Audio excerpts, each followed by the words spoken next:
Baru-baru ini, viral di media sosial video yang cukup memprihatinkan, yakni seorang ibu bersama anaknya berada di dalam sel tahanan.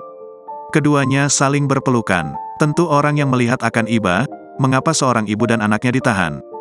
Usut punya usut, ternyata peristiwa itu terjadi di kantor Kejaksaan Negeri Makassar, Sulawesi Selatan.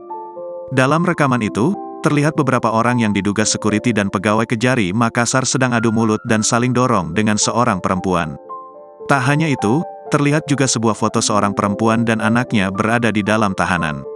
Keributan itu diduga akibat pihak Kejari Makassar akan menahan seorang perempuan bernama Titania Ferencia, warga Jalan Dr. Ratulangi Makassar bersama dengan anak laki-lakinya yang masih berusia 5 tahun.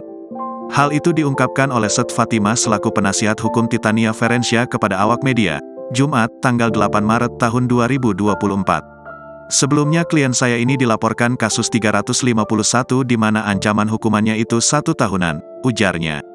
Sedangkan kliennya itu menjadi korban pengeroyokan pasal 170 dengan ancaman hukuman 5 tahun yang dilakukan oleh mantan ipar Titania Ferencia. Dia dikeroyok oleh mantan iparnya yang laki-laki dan perempuan, dia babak belur, ucapnya.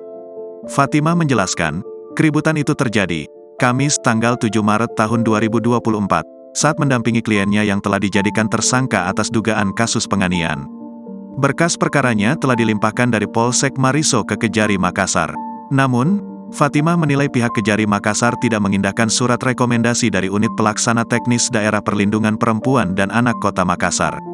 Sebagai penasihat hukum, ia menyayangkan sikap pihak Kejari Makassar yang dianggap mengabaikan surat rekomendasi UPTD PPA Makassar untuk penangguhan penahanan terhadap kliennya.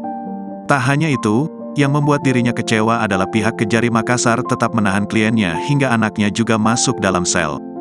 Download Tribun X sekarang, menghadirkan lokal menjadi Indonesia.